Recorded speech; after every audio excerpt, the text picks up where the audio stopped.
নামাজের পর সালাম ফিরানোর পর কিছু আমল আছে, এই আমলগুলা করবেন। নবীজির সাহাবা হযরত মুআজকে আল্লাহর নবী বলেন, মুআজ আল্লাহর কসম আমি তোমাকে ভালোবাসি।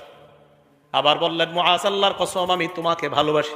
সাহাবা নবীর যেটা করার কথা উল্টা নবী সাহাবারে কয়, আমি তোমাকে ভালোবাসি, আমি তোমাকে ভালোবাসি। নবী সাহাবারে কয় ভালোবাসার দাবি নি বলিলা তাদান্না দুবরা কুল্লি সালাতিন মাকতুবা আন তাকুলা আল্লাহুম্মা আইন্নি আলা যিকরিকা ওয়া শুকরিকা ওয়া হুসনি ইবাদাতিক। মুআজ তুমি কখনো নামাজের পর এই আমলটা ছাড়বা না। সালাম ফিরানোর সাথে সাথেই তুমি পড়বা আল্লাহুম্মা আইন্নি আলা যিকরিক ওয়া শুকরিক ওয়া হুসনি ইবাদাতিক। তুমি জিন্দেগিতেও নামাজের পরে আমলটা ছাড়বা না। তা আশাবাদী আমি। আপনারা সালাম ফিরানোর পর ইমাম সাহেব যারা আছি, আমি আলহামদুলিল্লাহ আমরা যারা আছি, আমি যেই মসজিদগুলা আমার তদারকিতে আছে সব মসজিদে আমলগুলা সালাম ফিরানোর পর মুসল্লিদেরকে আমল করার সুযোগ দেওয়া। তো আল্লাহুম্মা আইন্নি আলা যিকরিক ওয়া শুকরিক ওয়া হুসনি ইবাদাতিক এই আমলটা করা।